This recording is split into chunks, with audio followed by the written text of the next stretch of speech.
까지입니다.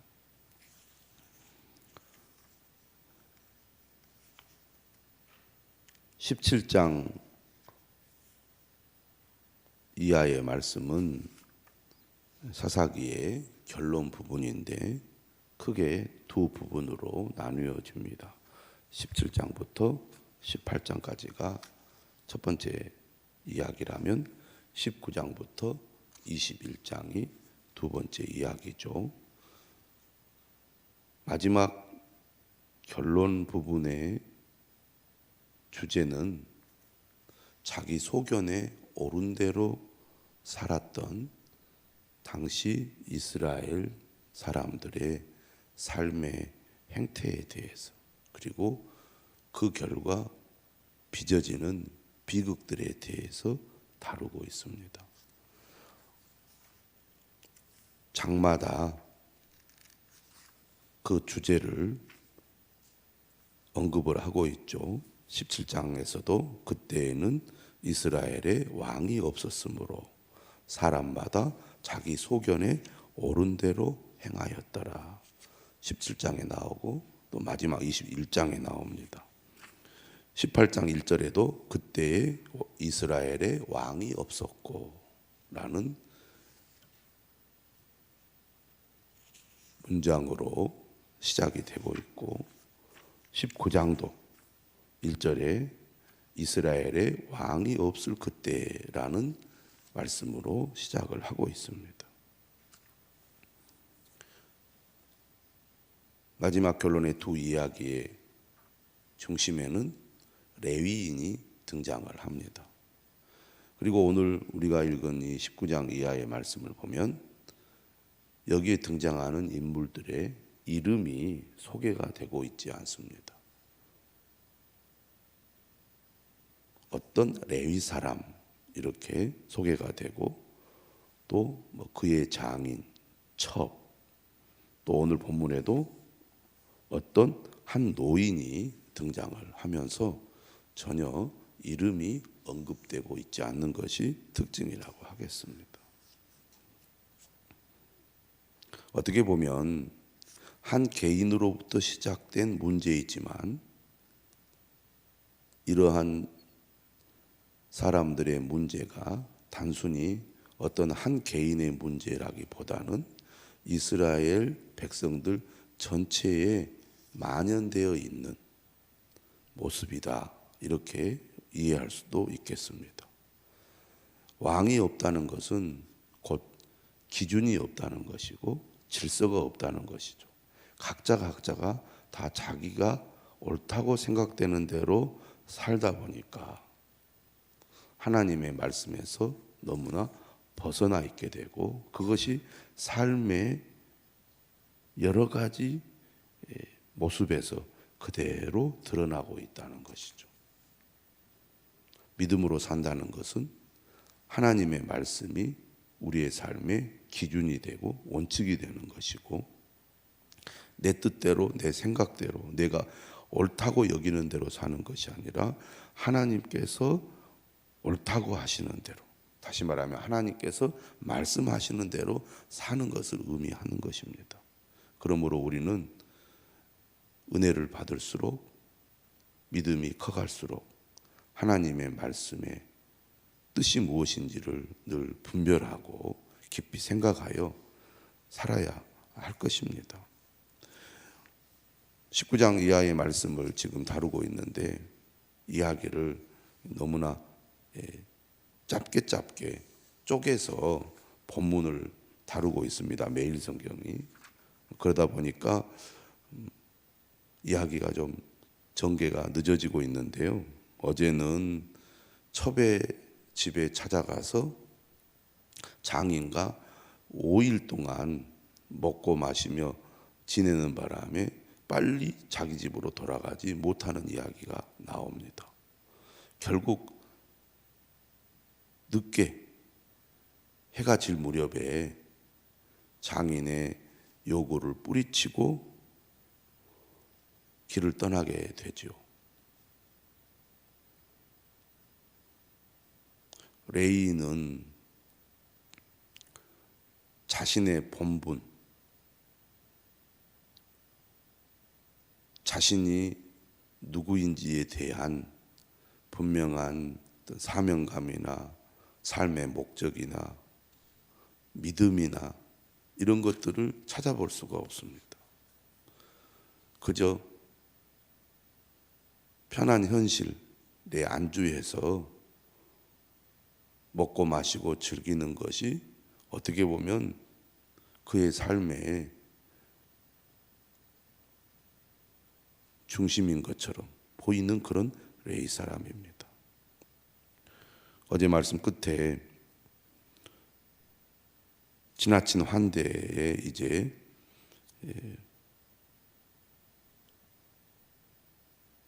견디다 못해 결국 떠나게 되는데 어디에 이르게 되냐면 여부스라는 곳에 이르게 됩니다.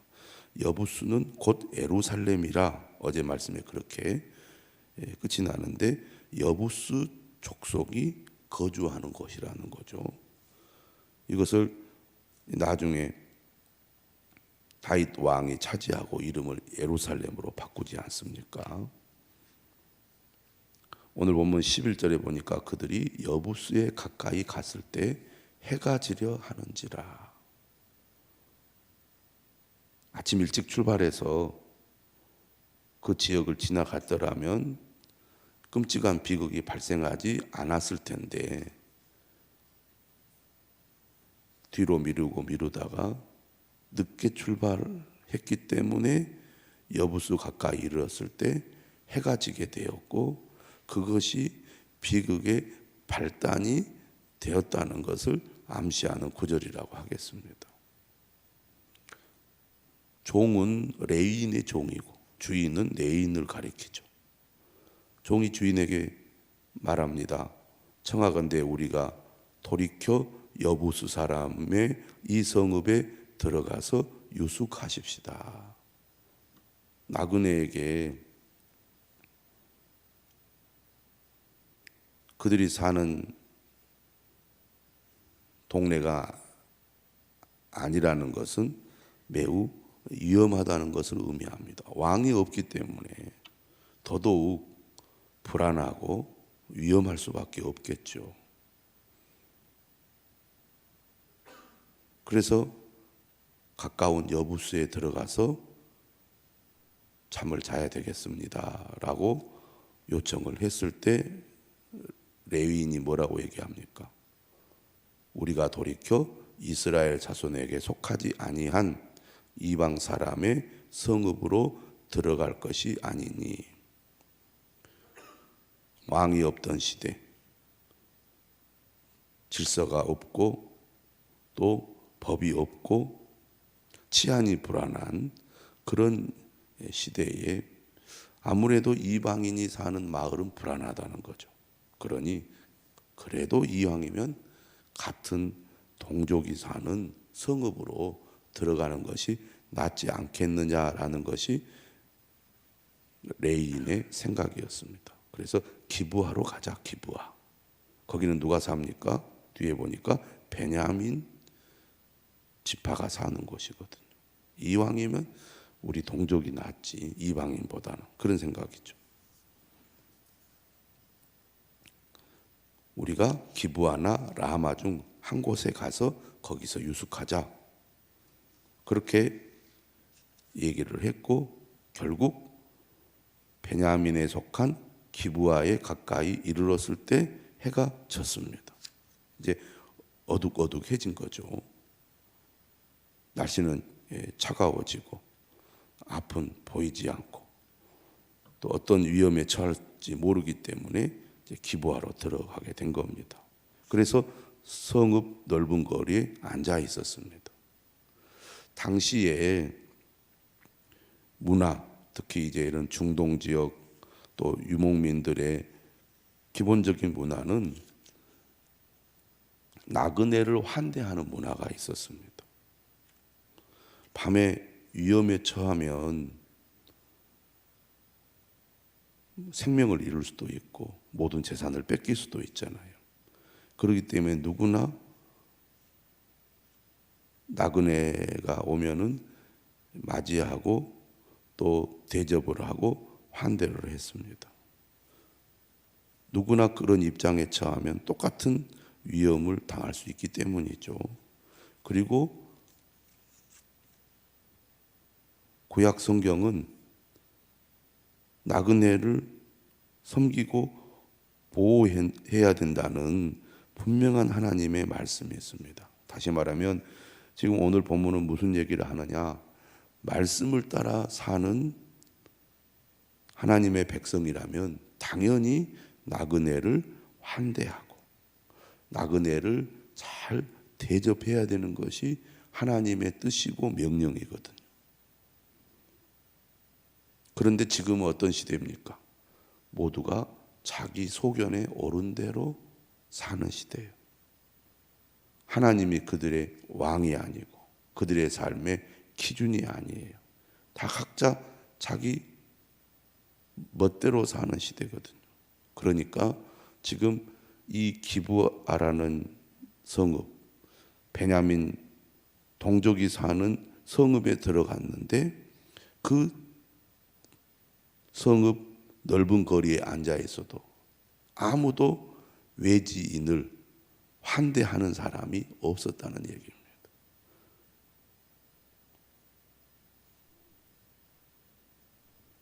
그런데 16절에 보니까 저녁 때 한 노인이 밭에서 일하다가 돌아오게 되죠. 이 노인이 어떤 사람이냐? 본래는 에브라임 사람이에요.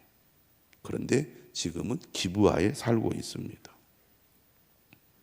에브라임 사람이 베냐민 자손들이 사는 기브아에 살고 있는 거죠. 베냐민 사람들은 아무도 거들떠보지 않습니다. 그런데 이처럼 외지인인 한 노인이 외지인인 나그네를 본 거예요. 17절에 그러잖아요. 노인이 눈을 들어 성읍 넓은 거리에 나그네가 있는 것을 본지라. 노인이 묻습니다. 그대는 어디로 가며 어디서 왔느냐? 그러자 얘기하죠. 우리는 유다 베들레헴에서 에브라임 산지 구석으로 가나이다. 그러면서 자기소개를 쫙 합니다. 나는 그곳 사람으로서 유다 베들레헴에 갔다가 이제 여호와의 집으로 가는 중인데 자신이 레위인이라는 것을 이제 암시하는 표현을 하잖아요. 나를 자기 집으로 영접하는 사람이 없나 줘야 되지 않느냐, 그런 뉘앙스가 있는 것 같아요. 그런데 레위 사람 어떤 사람이냐?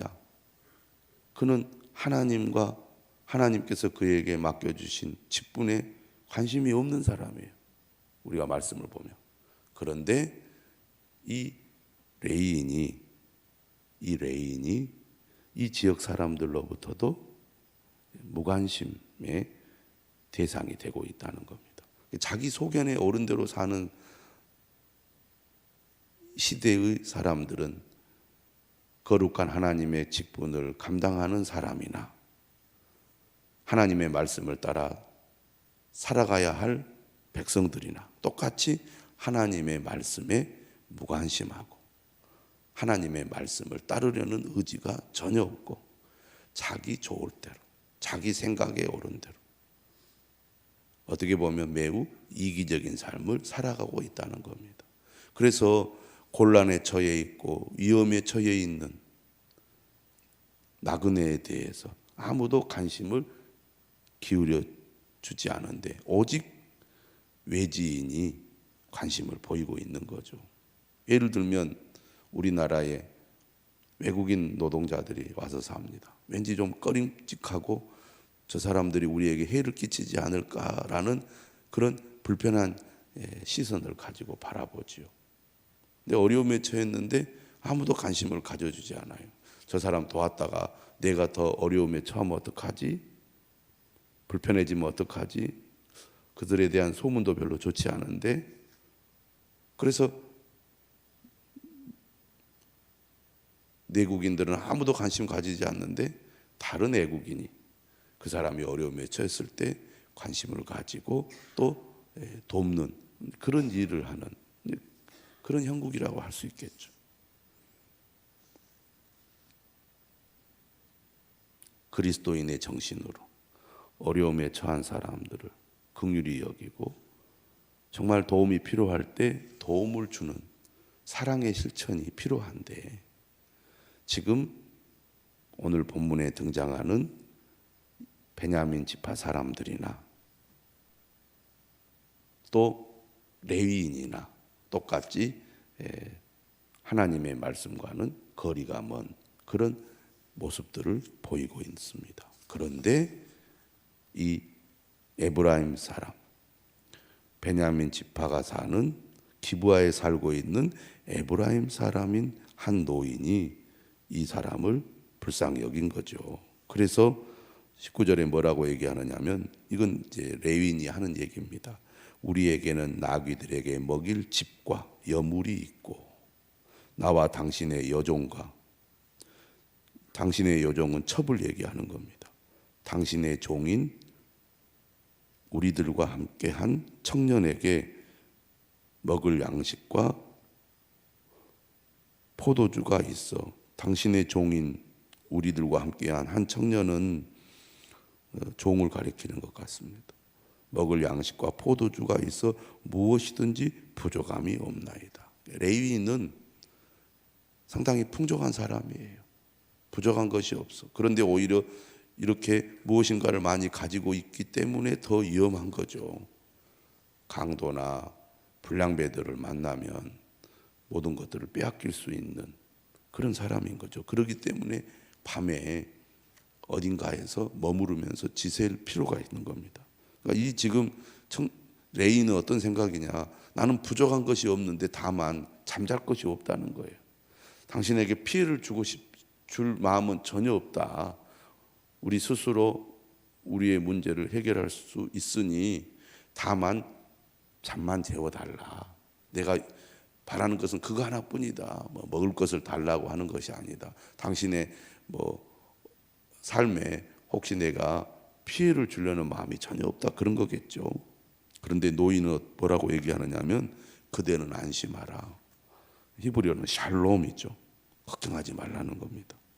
그대의 쓸 것은 모두 내가 담당할 것이니 거리에서는 유숙하지 말라. 아니다. 내가 당신을 충분히 환대하여 당신에게 필요한 것들을 제공할 능력도 있고 마음도 있다. 매우 적극적인 거죠. 그러니까 기브아 사람들과는 전혀 다른 매우 친절하고 넉넉한 마음을 이 노인이 가지고 있습니다. 엄청 다행스러운 일이잖아요. 그래서 그를 데리고 집으로 들어가서 나귀에게 먹을 것을 주고 또 발을 씻게 물도 주고 먹고 마시며 이제 밤을 보내게 됩니다. 어떻게 보면 오늘까지의 본문의 이야기는 아이고 다행이다. 레인이 늦게 출발해 가지고 어려움을 당할 수도 있었을 텐데 그나마 참 좋은 노인 만나서 밤을 잘 보낼 수 있게 돼서 참 다행스럽구나. 오늘까지 본문은 그렇게 끝이 납니다. 그런데 이것이 이제 비극의 시작이 되는데요.